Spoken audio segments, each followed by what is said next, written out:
Lisons Ézéchiel 16, 1 à 10. La parole de l'Éternel me fut adressée en ces mots. Fils de l'homme, fais connaître à Jérusalem ses abominations. Tu diras, ainsi parle le Seigneur l'Éternel à Jérusalem. Par ton origine et ta naissance, tu es du pays de Canaan. Ton père était un Amoréen et ta mère est une Héthienne. Voilà ce que le Seigneur dit que Jérusalem, les habitants de Jérusalem, tout comme Jérusalem, sont d'origine cananéenne. C'est ce que le Seigneur dit ici. Et que leur père c'est un Amoréen et leur mère c'est une Héthienne. Donc le Seigneur parle ici et le Seigneur parle ici des liens de leur père, les liens de leur mère dans leur vie et les liens aussi du territoire sur leur vie.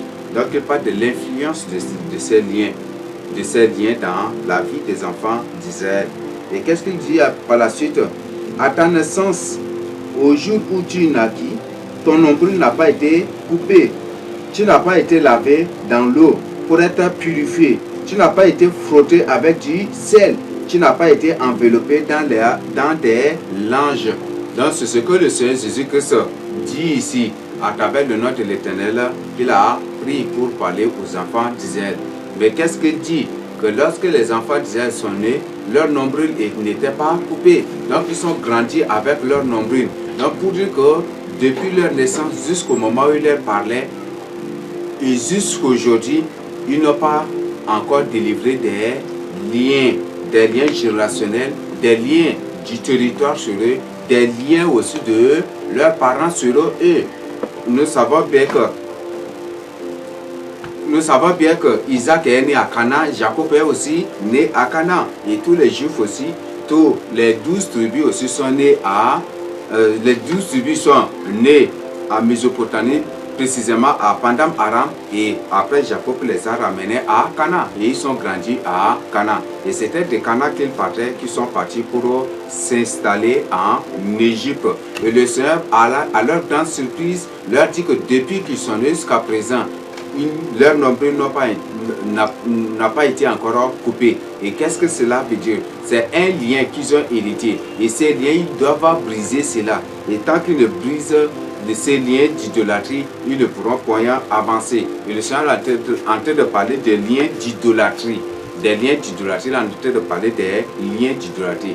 Et les Juifs ne seront délivrés que de ces liens que par le Seigneur lui-même. Car le Seigneur Jésus-Christ a dit dans Zacharie, je crois que c'est Zacharie 13, que quand il reviendra, c'est lui-même qui va épurer son peuple. C'est lui qui va épurer. Quand il va tuer les deux tiers des Juifs, le reste, il va l'épurer avant de l'accepter. Donc, c'est ce qu'il est en train de dire. Donc, il va laver ces gens, le reste des Juifs qui sera là, qui échapperont. Le Seigneur va les frotter avec du sel, va les purifier, il va les épurer. Il dit qu'il va les épurer comment on épure l'or avant de les accepter. Donc jusqu'aujourd'hui, les Juifs ne sont pas encore délivrés des liens d'idolâtrie, des liens de l'occultisme, des liens de la franc-maçonnerie. Ils ne sont pas encore délivrés des liens d'abomination. Et l'abomination, on a découvert à la lumière de la parole de Dieu que c'est une secte moderne. C'est une abomination, c'est une secte d'aujourd'hui. Donc la secte antique, c'est Dieu qualifie cela de l'abomination. Et c'est cette abomination que nous qualifions de secte aujourd'hui. Donc voilà ce que Dieu a dit, que les enfants d'Israël, que leur nombril n'a pas été encore coupé. Et pour dire qu'ils doivent couper s'ils veulent s'épanouir avec lui, s'ils veulent renoncer complètement, s'ils veulent renoncer carrément à l'idolâtrie, ils doivent couper leur nombril, leurs liens d'idolâtrie. Les liens de leur père qui était cananéen, qui est d'origine, le lien de leur père qui est d'origine de Canaan, qui est le leur de leur maman, qui est d'origine aussi Héthienne. Donc ils doivent couper, briser ces liens de leur vie s'ils veulent faire des progrès, des grands pas avec lui, l'Éternel. Nul n'a porté sur toi un regard de pitié pour te faire une seule de ces choses par compassion pour toi. mais tu as été jeté dans les champs le jour de ta naissance, parce qu'on avait horreur de toi. J'ai passé près de toi, je t'aperçus baigné dans ton sang, et je te dis, vis dans ton sang. Je te dis, vis dans ton sang. J'étais multiplié par 10 milliers, comme les herbes des champs. Et tu as pris de l'accroissement. Et tu pris de l'accroissement. Tu grandis, tu devins d'une beauté parfaite. Tes seins se formèrent, ta chevelure se développait, mais tu étais nu, entièrement nu. Je passais près de toi, je te regardais, et voici ton temps était là, le temps des amours. Donc le Seigneur parle de la puberté ici. Le temps des amours, c'est le Seigneur a en train de parler du temps de puberté ici. Et la puberté, nous découvrons aussi que c'est un lien. Il y a ce qu'on appelle le lien générationnel de puberté aussi. J'étendis sur toi le pan de ma robe, je couvris ta nudité, je te jurai fidélité. Je fis alliance avec toi, Dieu le Seigneur éternel, et tu fus à moi. Je te lavais dans l'eau, je fis disparaître le sang qui était sur toi, et je t'oignis avec de l'huile. Je te donnais des vêtements brodés, et une chaussure de peau teinte en bleu. Je te ceignis de fin lin, et je te couvris de soie. Voilà ce que Dieu dit. Donc, les enfants d'Israël n'ont pas été délivrés des liens, de leurs liens parentaux, les liens parentaux maternels et des liens parentaux paternels. Ils n'ont pas été délivrés de ces choses. Mais le Seigneur a dit qu'il les a fait sortir, il les a purifiés, il les a sanctifiés et il leur a donné. Par la suite, on découvre qu'il dit qu'il leur a donné de l'anneau, des habits beaux à porter. Tout cela, le Seigneur est en train de parler des lois qu'il leur a données. Nous savons bien que une personne qui ne vit pas dans la parole de Dieu, qui ne met pas en pratique la parole de Dieu, est une personne qui est spirituellement nue devant Dieu. Et c'est une personne qui est spirituellement nue aussi devant les démons. Ça, les satanistes sont témoins à maintes reprises. Donc, la nudité dont le Seigneur parle, ce n'est pas la nudité physique, mais c'est la nudité spirituelle plutôt. Donc, de l'habit dont le Seigneur parle ici, c'est sa parole. Il a donné la loi aux Juifs, aux enfants d'Israël. Et c'est cette loi-là qui est devenue leur parure, leurs habillements, qui est devenu leurs habits qu'ils leur portaient. Et ce sont les lois-là qui sont devenues aussi des anneaux, des perles dont le Seigneur est en train de parler dans les autres versets. Dans les versets du verset 11 à 14, vous lisez, vous allez découvrir. Donc, ils étaient nus, mais Dieu les a revêtus par sa parole. Dieu les a revêtus par sa parole. Et quand ils ont reçu la parole de Dieu, au début, lorsqu'ils mettaient en pratique, ils étaient beaux. Le Seigneur dit qu'ils étaient beaux, parfaits. Le Seigneur parle de leur perfection ici. Donc, ils étaient beaux, ils étaient parfaits devant le Seigneur. Et le Seigneur les a glorifiés, les a élevés. Et il les a élevés au-dessus des autres nations. C'est ce que le Seigneur est en train de dire ici. Donc la nudité dont le Seigneur parle, ce n'est pas la nudité physique, mais pas plutôt de la nudité spirituelle. Donc si tu ne mets pas en pratique la parole de Dieu, si tu mènes une vie de désordre, tu es nu spirituellement. C'est ce que le Seigneur Jésus-Christ est en train de dire ici. Donc c'est que je voudrais aussi que tu comprennes. Et si tu mènes une double vie, ou peut-être tu es avec le Seigneur, que tu es reparti dans le monde, tu es nu spirituellement. Ces gens, même les satanistes, disent que ce sont des gens qui sont nus. Et si tu es nu, chasse bien que tu n'entreras pas dans le royaume des cieux. Il faut que tu sois revêtu de la robe céleste. De la robe céleste. Donc c'est ce que la Bible nous dit, même en lisant Apocalypse 22, si vous lisez aussi, vous allez découvrir. Même Apocalypse 7 aussi, qui parle des gens qui ont été décapités à cause de l'évangile. Si vous lisez aussi, vous allez découvrir là. Nous évoluons du verset 14 jusqu'au verset 43. De m'excuser, c'est des longs versets, mais nous allons nous efforcer à lire, car c'est très capital que nous découvrions ces choses et que nous lisions aussi parce que beaucoup de gens ont la paresse de lire la parole de Dieu. Quand on laisse une référence au lieu qu'eux-mêmes qu'ils consultent, ils ne le font pas. Donc nous sommes obligés de lire à leur place. Donc comme eux ne fournissent pas d'efforts, on lit à leur place pour qu'eux-mêmes puissent aussi écouter ce que Dieu dit. Et ta renommée s'est répandue parmi les nations à cause de ta beauté, car elle était parfaite, grâce à l'éclat dont je t'avais orné, dit le Seigneur l'Éternel. Mais tu t'es confié dans ta beauté, tu t'es prostitué à la faveur de ton nom, tu as prodigué tes prostitutions à tous les passants et tu t'es livré à eux. Donc le Seigneur parle des passants.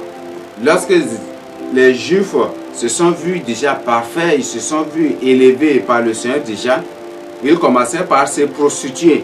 Et la Bible dit que c'est eux qui distribuaient, qui partageaient, qui prodiguaient leur prostitution aux autres nations. Aux passants, ce sont les autres nations qui sont autour des nations qui viennent de loin. Même le Seigneur parlait des nations qui venaient de loin aussi pour recevoir l'objet de leur prostitution. Et nous découvrons ici que ce n'est pas la prostitution physique que nous connaissons, mais c'est l'adoration d'autres dieux. Les enfants d'Israël ont ces liens d'idolâtrie dans leur vie. Cherchez seulement à jeter un coup d'œil sur le drapeau d'Israël, vous découvrez que c'est un pays qui est doublement prostitué spirituellement devant Dieu. Et c'est la position spirituelle, la position devant Dieu, c'est l'adoration d'autres dieux. Israël prouve aux yeux de l'humanité qu'il est un pays doublement franc-maçon. Et que aujourd'hui, on découvre que le siège de la franc-maçonnerie, le siège des pratiques occultes, le siège de la franc-maçonnerie, de l'adoration de l'Antique se trouve à Jérusalem. Et c'est dans ce lieu que mystiquement les gens partent avec des avions mystiques, avec des engins mystiques pour aller là. Les gens font leur atterrissage, des apparitions mystiques dans ce lieu pour adorer l'Antique. C'est le lieu du culte d'adoration de l'Antique se trouve actuellement à Jérusalem. Vous voyez combien de fois Israël devient aujourd'hui le promoteur de l'idolâtrie, devient le promoteur de l'occultisme, de la franc-maçonnerie, de la sorcellerie et de toutes ces pratiques. Vous voyez, vous-même vous pouvez le témoigner 1000 fois déjà.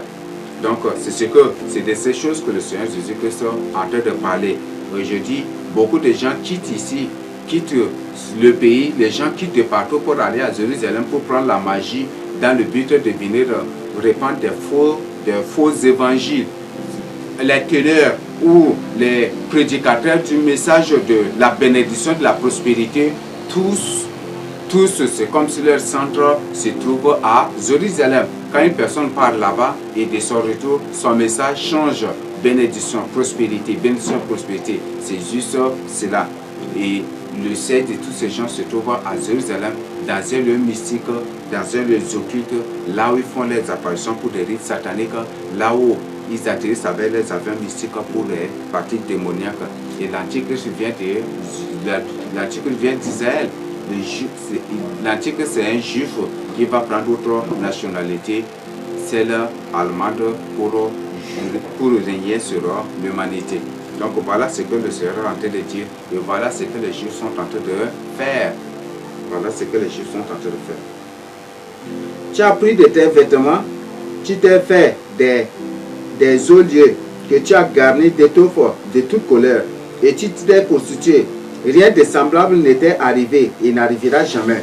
Tu as pris ta magnifique parure d'or et d'argent que je t'avais donnée et tu en as fait des simulacres d'hommes auxquels tu t'es prostitué. Donc ça parle, le Seigneur est en train de parler de leurs objets d'idolâtrie, leurs objets de prostitution spirituelle. Donc tous les biens que le Seigneur leur a accordés, ils ont fait de ces, ils ont pris l'or, l'argent, tout ce que Dieu leur a donné pour fabriquer des idoles, pour fabriquer des statues, pour adorer. C'est de ces choses que le Seigneur Jésus-Christ est en train de parler. Tu as pris tes vêtements brodés, tu les en as couverts et tu as offert à ces simulacres mon huile et mon encens. Le pain que je t'avais donné, la fleur de farine, l'huile et le miel dont je te nourrissais, tu leur as offert ces choses comme des parfums d'une odeur agréable. Voilà ce qui est arrivé, dit le Seigneur éternel. Tu as pris tes fils et tes filles que je t'avais enfantés, et tu les leur as sacrifiés pour qu'ils leur servent d'aliment. Est-ce pas assez de tes prostitutions? Voilà encore la plus grande des choses qu'ils ont faites. Ils ont offert des enfants en sacrifice à l'honneur de ces statues, à l'honneur de ces démons qui les adorent. Et donc, dans leur prostitution, ils offraient leurs enfants, ils faisaient des sacrifices humains pour être exaucés. C'est relatif au culte de la franc-maçonnerie, c'est relatif à la rose croix que nous voyons aujourd'hui. Donc, le Seigneur a parlé de l'abomination ici. Donc, l'abomination, c'est un culte satanique, c'est un culte idolâtrique, c'est un culte démoniaque, c'est un culte d'adoration de Satan, au cours duquel on offre des enfants en sacrifice ou on fait des sacrifices humains en l'honneur de Satan afin d'être exaucés. C'est ce que les Juifs font. Et ce que les Juifs avaient fait, le Seigneur les a reprochés. Aujourd'hui même, ils continuent toujours par le faire. Donc le Seigneur est en train de parler de ces choses. Or, ces choses, ils ont hérité des Canaan. Ils ont hérité cela des habitants de Canaan et du territoire cananéen aussi. Ils ont hérité ça aussi de l'Égypte, des Amoréens, des Étiens, de tous les habitants qui étaient là. Et le Seigneur dit que ce sont ces liens-là qui les empêchaient de s'épanouir avec lui, l'Éternel, leur Dieu qui les a choisis. Tu as pris tes fils et tes filles que tu n'avais pas enfantés et tu les leur as offert et tu les leur as sacrifiés pour qu'ils leur servent d'aliment. Est-ce pas assez de tes possessions? Tu as égorgé mes fils et tu les as donnés en les faisant passer par le feu en leur honneur, au milieu de toutes tes abominations, et de tes prostitutions. Tu ne t'es pas souvenu du temps de ta jeunesse, lorsque tu étais nu, entièrement nu, baigné dans ton sang. Après toutes tes méchantes actions, malheur à toi, dit le Seigneur éternel. Tu t'es bâti des maisons de prostitution, tu t'es fait des geôliers dans toutes les places, à l'entrée de chaque chemin. Tu as construit des geôliers, tu as déshonoré ta beauté, tu t'es livré à tous les passants. Tu as multiplié tes prostitutions. Tu as multiplié tes prostitutions.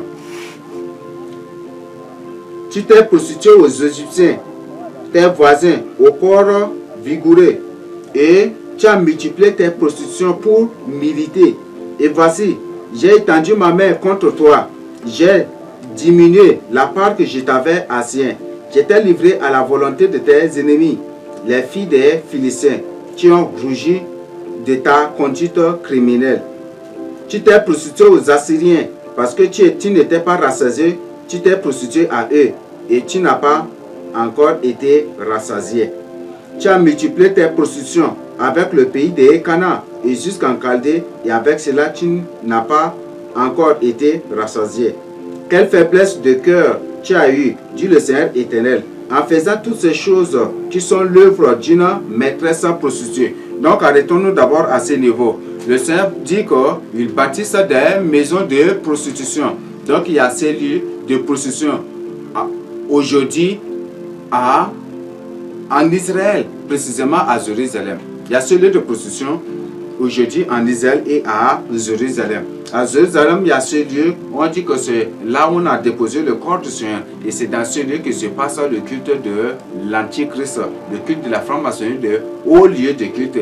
C'est un pasteur, un soi-disant pasteur ou un soi-disant apôtre dit qu'il est parti à Jérusalem pour visiter la tombe du Seigneur Jésus-Christ. Sachez bien que c'est une personne qui est initiée à la franc-maçonnerie, initiée à l'occultisme. Ce que je voudrais que tu puisses comprendre. Car c'est dans ce lieu que se passe le grand mystère de l'Antichrist, le grand culte d'adoration de l'Antichrist. Donc je ne veux pas que vous soyez pris dans ces pièges. Voilà donc des choses dans lesquelles les enfants d'Israël vivent. Les enfants d'Israël vivent dans ces choses-là. Donc ils ont bâti des maisons des prostitutions, ils ont créé des idoles, beaucoup d'idoles, beaucoup de statues pour adorer. Et eux-mêmes, ils donnaient gratuitement aux autres. C'est ce que le Seigneur nous fera comprendre ça à travers les autres versets que nous allons lire par la suite. Il dit que les autres nations, quand ils leur vendent, quand ils leur donnent leur statut, c'est à prix d'argent. Mais eux, les Juifs, quand ils donnent leur statut, les objets de prostitution, c'est gratuitement qu'ils le font. Et ils distribuent à tous les passants. C'est ce que les Juifs font. C'est ce que les Juifs font. Et aujourd'hui, c'est ce qu'ils continuent toujours par le faire aussi. Si tu veux vite entrer à la franc-maçonnerie, va à Jérusalem et cherche à découvrir la tombe du Seigneur Jésus-Christ. On va t'initier à la franc-maçonnerie. Lorsque tu bâtissais tes maisons de prostitution à l'entrée de chaque chemin, lorsque tu faisais tes hauts lieux dans toutes les places, tu n'as pas même été comme la prostituée qui réclame un salaire. Tu as été la femme adultère qui reçoit des étrangers au lieu de son mari. Donc, les Juifs sont prêts à recevoir des étrangers. Ils ne parlent pas des étrangers humains comme nous connaissons, mais ils parlent des démons. Ils parlent des dieux.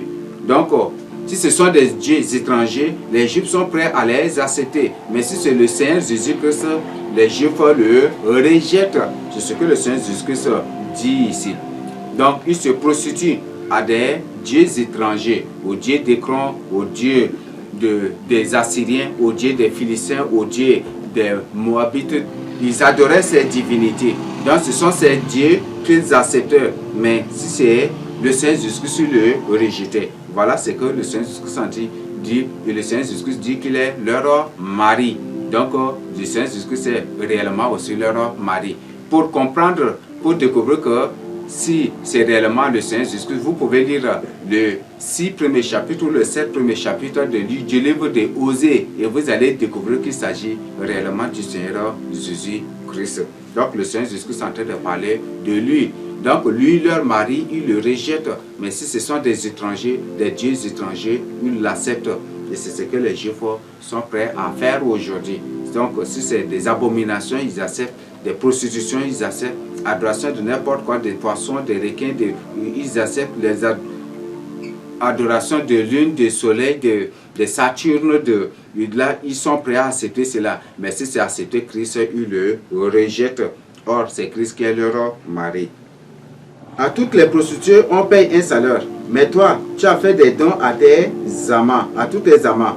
Tu les as gagnés par tes présents, afin de les attirer à toi de toutes parts dans tes prostitutions.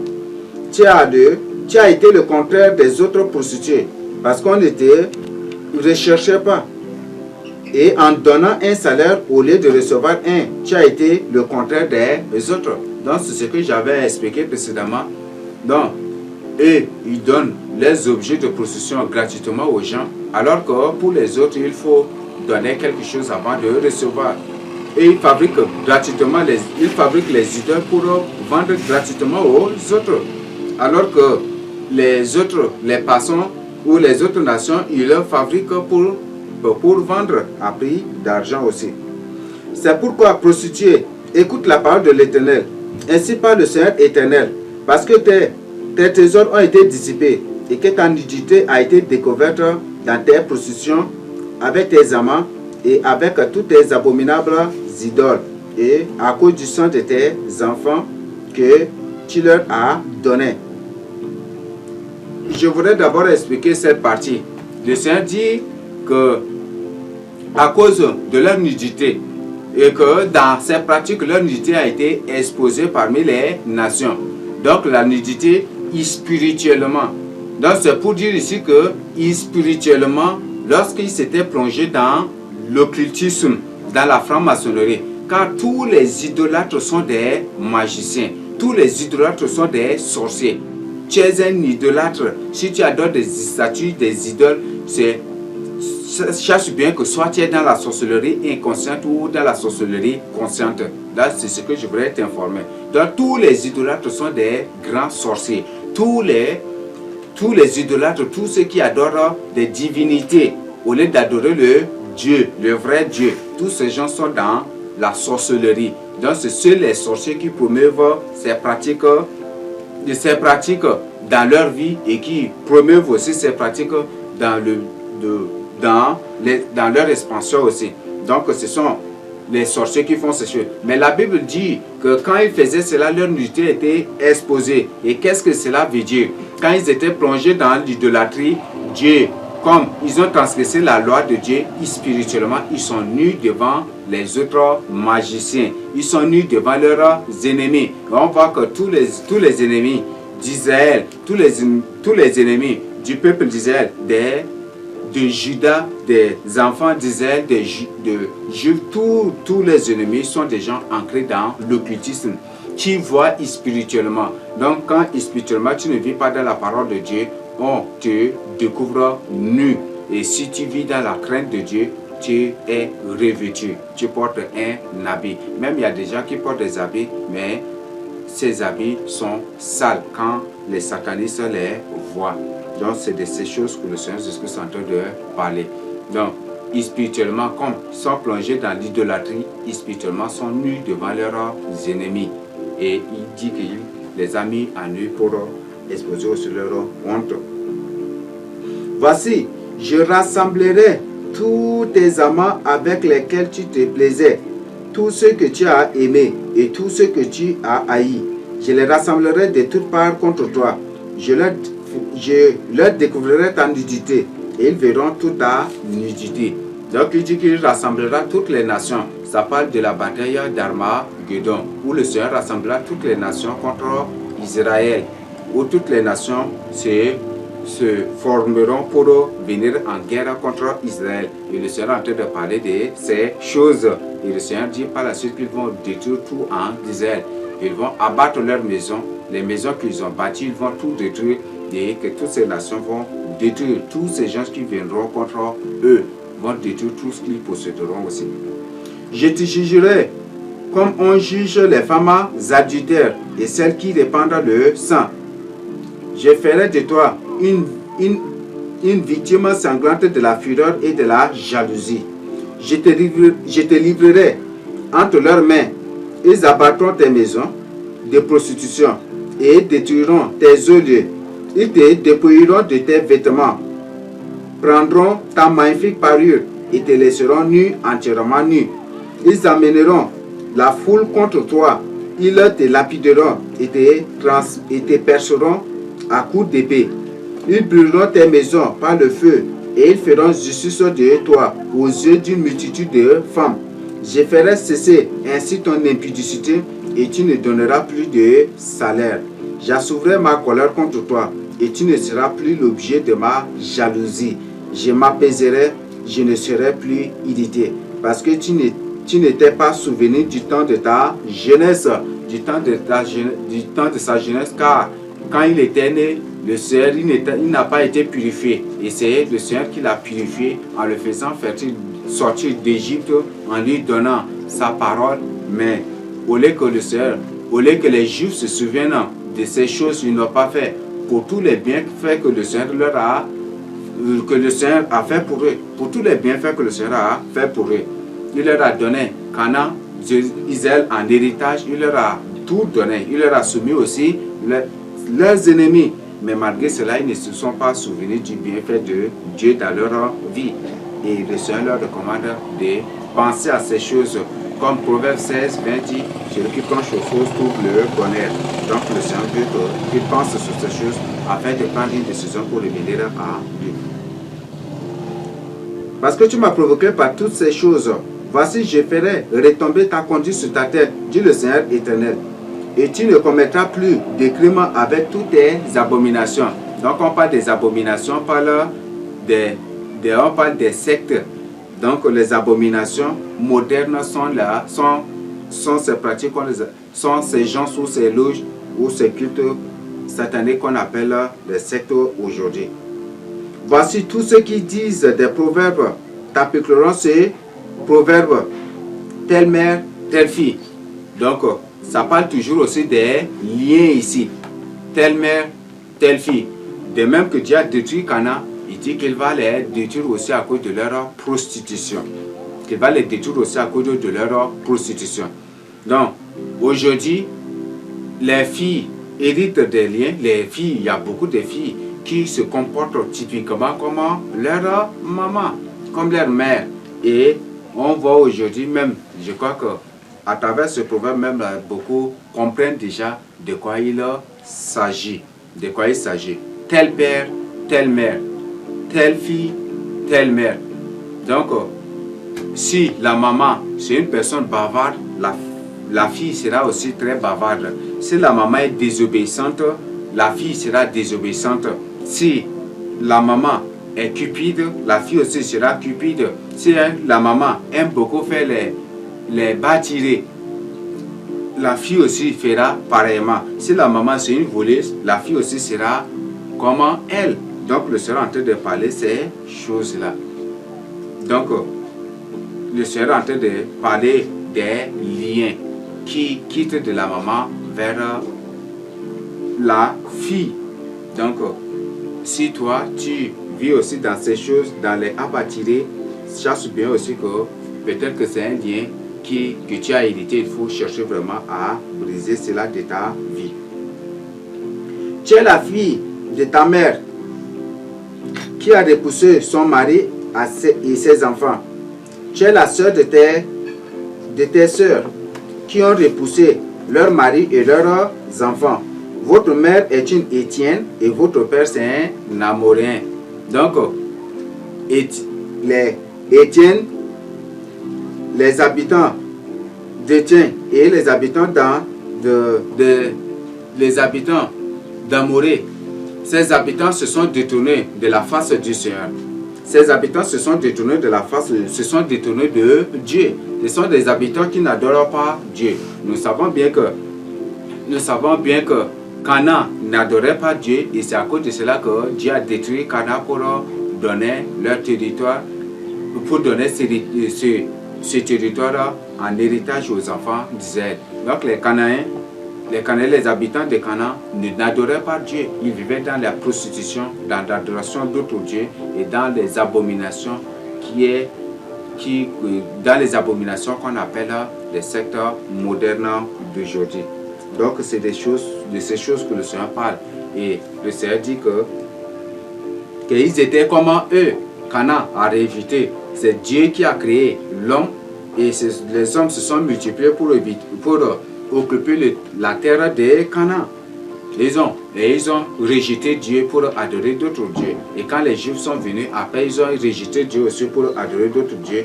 Et Dieu dit que c'est ces liens-là qui est en train de les impacter, de les manipuler. Ta grande sœur qui demeure à ta gauche, c'est Samarie avec ses filles. Et ta petite sœur qui demeure à ta droite, c'est Sodome avec ses filles. Tu n'as pas seulement marché dans leur voie, commis les mêmes abominations. C'était trop peu. Tu as été plus corrompu qu'elle dans toutes tes voies. Tu as été plus corrompu qu'elle dans toutes tes voies. Je suis vivant, dit le Seigneur éternel. Sodome, ta sœur et ses filles n'ont pas fait ce que vous avez fait, toi et tes filles. Voici quel a été le crime de Sodome, ta sœur. Elle avait de l'orgueil, elle vivait dans l'abondance et dans une insouciante sécurité, elle et ses filles, et elle ne soutenait pas la main du malheureux et de l'indigent.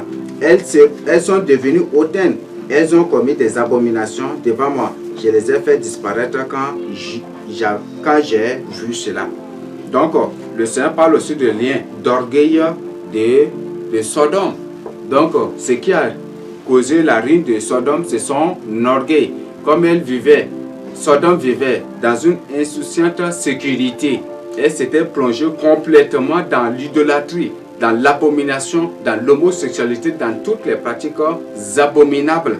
Et c'est à cause de cela que Dieu a détruit Sodome et Gomorrhe. Donc voilà ce que Dieu dit dans Ézéchiel 16. Nous avons lu du verset 1 jusqu'au verset 50.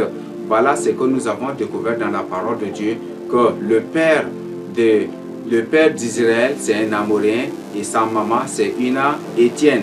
Et que Et quand ils étaient nés, leur nombre n'a pas été compris, n'a pas été coupé jusqu'à présent. Quand Israël était né, son nombre n'a pas été coupé jusqu'à présent. Quand Isaac était né, les liens d'idolâtrie de Canaan n'ont pas été brisés les liens d'idolâtrie de Canaan n'ont pas été brisés de sa vie. Les liens d'abomination n'ont pas été coupés aussi les liens d'abomination n'ont pas été aussi coupés de sa vie. Quand Jacob était né, en lisant, nous découvrons que les liens d'idolâtrie, les liens d'abomination, les liens d'adoration d'autres dieux n'ont pas été coupés dans sa vie. Mais comme lui, il a la grâce de Dieu, il n'avait pas pratiqué cela. Mais ça a suivi la vie de ses enfants. Et c'est de ces choses que le Seigneur Jésus-Christ est en train de parler. Le Seigneur Jésus-Christ est en train de parler de ces choses. Donc ils doivent briser ces liens de leur vie s'ils veulent être séparés. Donc le Seigneur veut la relater cela pour qu'eux-mêmes puissent chercher vraiment à couper ces nombreux. Mais malheureusement, ils ne le feront pas. Et comme Dieu a dit dans Zacharie,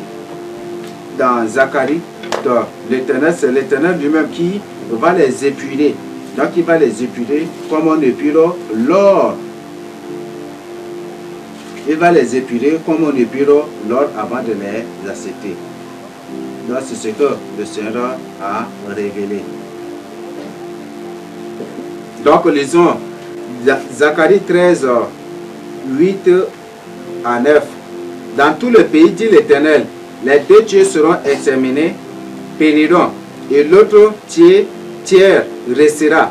Je mettrai ce tiers dans le feu, et je le purifierai comme on purifie l'argent, et je l'éprouverai comme on éprouve l'or. Il invoquera mon nom, et je l'exaucerai. Je dirai, c'est mon peuple, et il dira, l'Éternel est mon Dieu. Donc Dieu dit que c'est lui-même qui va venir, que quand il va venir à la bataille d'Armageddon, c'est là qu'il va épurer, il va tuer les deux tiers. Donc il va éliminer les deux tiers. Les deux tiers sont ceux qui vivent dans l'idolâtrie, dans la franc-maçonnerie, dans les cultes des illuminations, dans la sorcellerie, dans l'enchantement, dans l'envoûtement, dans des pratiques mystiques et occultes. Ceux qui travaillent avec la reine de la côte, avec les sirènes, avec toutes ces entités démoniaques. Ceux qui adorent d'autres dieux, ceux qui se trouvent dans des loges, dans des sectes sataniques pernicieuses, tous ces gens sur le Seigneur va les éliminer. Même ceux qui ne sont pas de la race pure devant Dieu, Dieu va aussi les exterminer. Et c'est un tiers seulement qui restera. Et Dieu dit qu'avant qu'il n'accepte le un tiers, il va le purifier. Il va le purifier. Et certainement, il va le frotter avec du sel, comme il a dit dans Ézéchiel 16 que nous venons de lire. Donc il va le frotter avec du sel, il va le purifier avant de l'accepter. Surtout le un tiers qui restera. Donc c'est ce que le Seigneur Jésus-Christ a dit à travers le nom de l'Éternel qu'il a pris pour parler aux enfants d'Israël. Nous allons entrer dans d'autres parties pour découvrir l'influence des divinités égyptiennes sur Israël. L'influence de l'Égypte sur Israël ou l'influence des divinités de l'idolâtrie ou des Égyptiens sur Israël. Donc nous allons découvrir cela à travers les versets que nous allons lire. Nous savons bien que les enfants d'Israël sont venus et quand ils sont venus en Égypte ils se sont installés. Donc nous allons lire progressivement pour découvrir. Lisons Exode 3, 13 à 15. Exode chapitre 3, 13 à 15.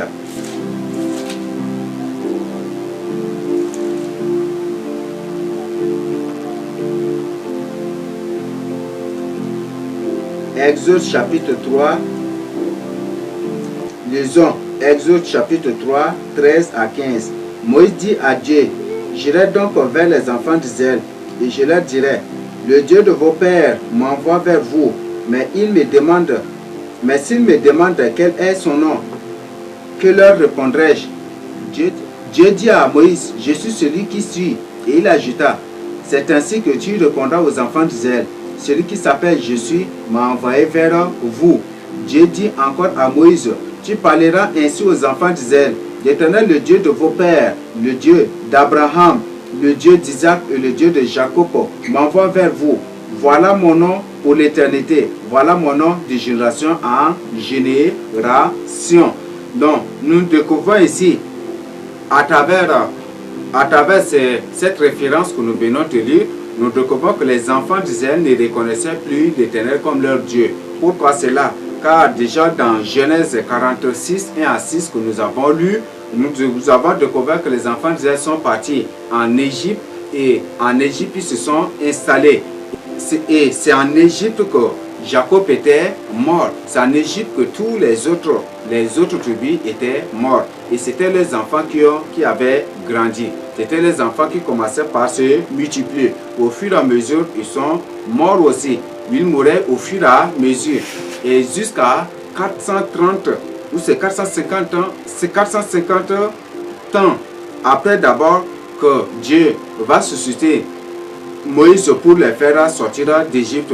Mais pendant ce moment, comme c'est leurs enfants, certainement on ne sait pas s'ils avaient transmis la connaissance de l'Éternel à leur progéniture. Je ne sais pas si vraiment eux-mêmes ils se transmettaient aussi la connaissance de l'Éternel, la connaissance du nom de l'Éternel, la connaissance de l'Éternel, le Dieu de leur père et de leur grand-père Jacob, de leur grand-père Jacob, Isaac et Abraham. Mais quand Dieu se présenta devant Moïse, Moïse même avait des difficultés parce qu'il ne connaissait pas que l'Éternel s'appelle, le Dieu de leur père s'appelle comme ça. Donc, il demande, mais si je parle vers eux, je vais dire que c'est l'Éternel, mais s'ils me disent quel est son nom, comment je vais leur répondre? Et Dieu dit que pour leur dire que c'est celui qui s'appelle Je suis. Et Je suis, nous découvrons aujourd'hui que c'est le nom du Seigneur Jésus-Christ. Donc il est, ça part de l'omniprésence du Seigneur Jésus-Christ, de son omnipotence aussi, de son omniscience aussi. Donc, il dit que c'est celui qui s'appelle Jésus qui t'envoie vers eux. Et c'est Dieu, le Dieu de leur père, le Dieu d'Abraham, le Dieu d'Isaac, le Dieu de Jacob. Voilà ce que Dieu a dit aux enfants d'Israël. Voilà ce que Dieu a dit aussi à Moïse pour aller transmettre aux enfants d'Israël. Voilà ce que Dieu a dit à Moïse pour transmettre aux enfants d'Israël. Donc, certainement les enfants d'Israël arrivés en Égypte, tellement ils ont passé des temps là, ils sont devenus des Égyptiens. Même aujourd'hui, sur le plan administratif, nous découvrons que faire 400 quelques années dans un pays étranger, faire de toi un originaire même du pays déjà. Faire de toi-même un originaire du pays. Donc, c'est pour dire que les enfants d'Israël n'étaient plus des enfants d'Israël, mais ils étaient plutôt des Égyptiens. Ils étaient plutôt des Égyptiens sur le plan administratif d'aujourd'hui. Si aujourd'hui une personne part pour s'installer en Europe, ou par exemple en Allemagne, et si la personne s'installe là pour faire des années, peut-être 450, pour faire 400, 500 ans là-bas, on va dire que ce n'est plus un Africain, mais c'est plutôt un Européen. Donc tous les enfants qu'il aura seront appelés des Allemands. Tous les enfants que cette personne aura là-bas seront appelés des Allemands. Donc voilà ce qui s'est passé. Et comme ils sont devenus des Égyptiens, par circonstance et par leur grand séjour en Égypte, ils avaient oublié l'Éternel. Ils ne connaissaient pas vraiment l'Éternel, leur Dieu. Ils avaient oublié le nom de leur Dieu. Et c'est comme ça que Moïse va dire que voilà, il faut aller leur dire que c'est celui qui s'appelle Je suis. C'est le Dieu de votre père Abraham, Isaac et Jacob qui t'envoie vers eux. Donc c'est ce que Dieu leur a dit. Maintenant dans Exode 5, 1 à 4, nous allons dire aussi pour découvrir autre chose que le Seigneur nous révèle ici. Moïse et Aaron se rendirent ensuite auprès de Pharaon et lui dirent: Ainsi parle l'Éternel, le Dieu d'Israël, laisse aller mon peuple pour qu'il célèbre au désert une fête en mon honneur. Pharaon répondit: Qui est l'Éternel pour que j'obéisse à sa voix, en laissant aller Israël? Je ne connais point l'Éternel et je ne laisserai point aller Israël. Ils dirent: Le Dieu des Hébreux nous est apparu. Permets-nous de faire 3 jours de marche dans le désert pour offrir des sacrifices à l'Éternel afin qu'il ne nous frappe pas de la peste ou de l'épée. et le roi d'Égypte leur dit, Moïse et Aaron, pourquoi détenez-vous le peuple de son ouvrage? Allez à vos travaux. Donc, l'Égypte ne connaît pas qui est Dieu. L'Égypte ne connaît pas qui est Dieu. L'Égypte ne connaît pas, Pharaon ne connaît pas qui est Dieu. L'Égypte ne connaît pas. Et comme les enfants d'Israël sont installés aussi en Égypte, ils avaient oublié Dieu. Certainement, ils avaient oublié Dieu. Et quand Moïse et Aaron sont venus pour parler à Pharaon, Pharaon leur dit, mais qui est l'Éternel d'abord pour que j'obéisse à sa voix? Qui est ce Dieu-là? Donc, c'est aussi une grande surprise d'apprendre qu'un Dieu leur a apparu pour leur recommander de faire sortir leurs frères d'Égypte. Donc, c'est une grande surprise pour lui. Et il dit qui est l'Éternel.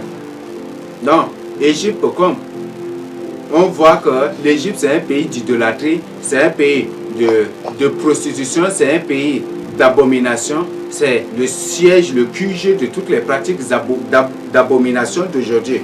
On découvre même aujourd'hui que le culte de la franc-maçonnerie, le culte de la franc-maçonnerie, le culte des Illuminati repose sur les divinités antiques égyptiennes. Et tous ces cultes sont basés sur les divinités égyptiennes. Alors, ce grand prêtre qui est le représentant des démons dit à Moïse, mais qui est l'Éternel? Donc, pour dire que l'Égypte, quand les enfants d'Israël, c'est pour dire que quand les enfants d'Israël étaient en Égypte, certainement ils avaient oublié l'Éternel, leur Dieu.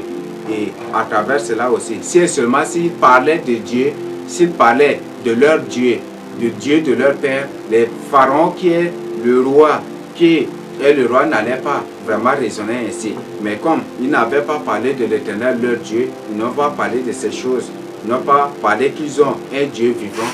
Les pharaons aussi n'étaient pas informés. Et comme ils n'étaient pas informés que les Juifs ont un Dieu et qui est le Dieu, le créateur de toutes choses, il dit qui est l'Éternel pour que j'obéisse à sa voix. C'est ce qu'il a dit aux enfants d'Israël. Donc c'est seulement si les Juifs eux-mêmes commençaient par dire que voilà, nous avons un Dieu, notre grand-père, quand même peut-être à leur arrivée en Égypte, s'ils commençaient par dire que nous avons un Dieu, que nous avons un Dieu, si seulement s'ils répandaient cela, je crois que Pharaon ne sera pas dans l'ignorance. Le Pharaon n'allait pas aussi raisonner ainsi, mais seulement qu'il n'avait pas fait cela et certainement le nom de Dieu était éteint en Juifs, dans les Juifs. Son nom était éteint dans les Juifs, et c'est à cause de cela que, comme le nom de l'Éternel n'a pas été répandu, Pharaon raisonnait ainsi pour rétorquer, pour répliquer Moïse et Aaron qui s'étaient présentés devant lui.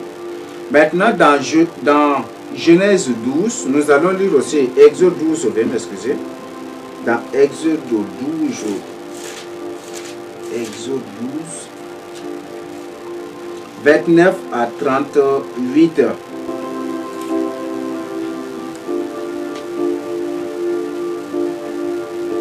Au milieu de la nuit, l'Éternel frappa tous les premiers-nés dans le pays d'Égypte, depuis le premier-né de Pharaon assis sur son trône, jusqu'au premier-né du captif dans sa prison, et jusqu'à tous les premiers-nés des animaux. Pharaon s'éleva de nuit, lui et tous les serviteurs et tous les Égyptiens.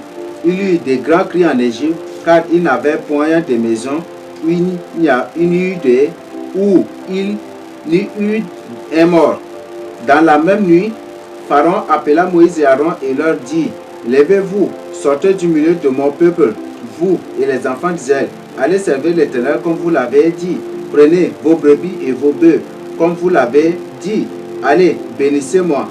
Les Égyptiens pressaient le peuple et avaient hâte de leur renvoyer du pays, car ils disaient, nous périrons tous. Le peuple emporta sa pâte avant qu'elle fût levée.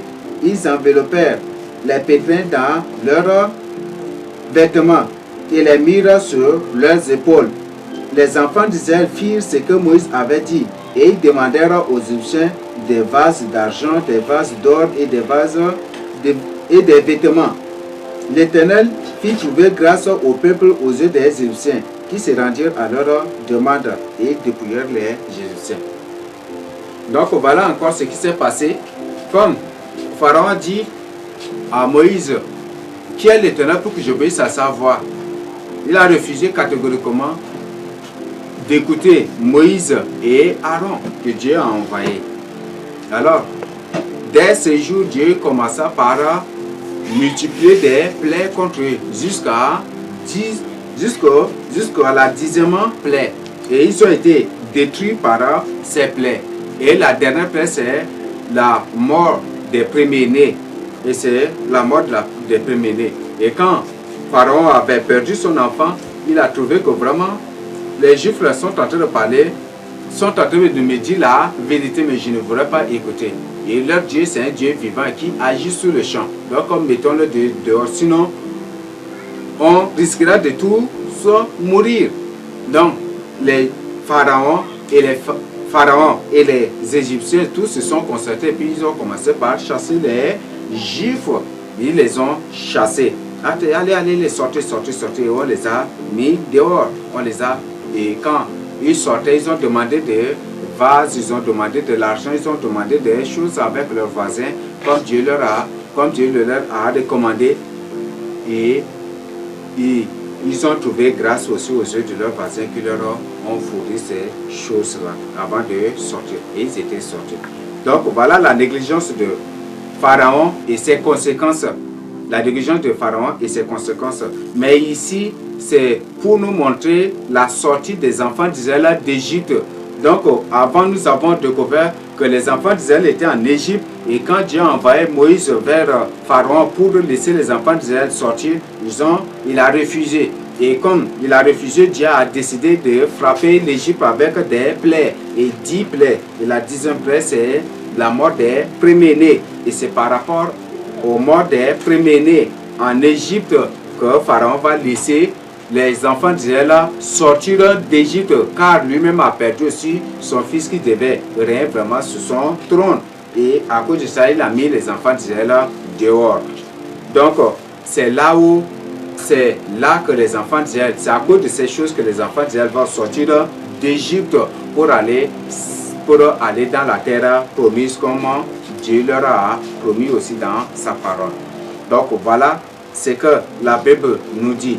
Maintenant, en lisant Genèse 32, quand les enfants d'Israël étaient sortis, en lisant Genèse 32, nous découvrons que lorsque Moïse est monté sur la montagne pour recevoir la table de loi, pour recevoir la loi, la parole de Dieu, afin de venir partager avec eux, ils se sont détournés de Dieu.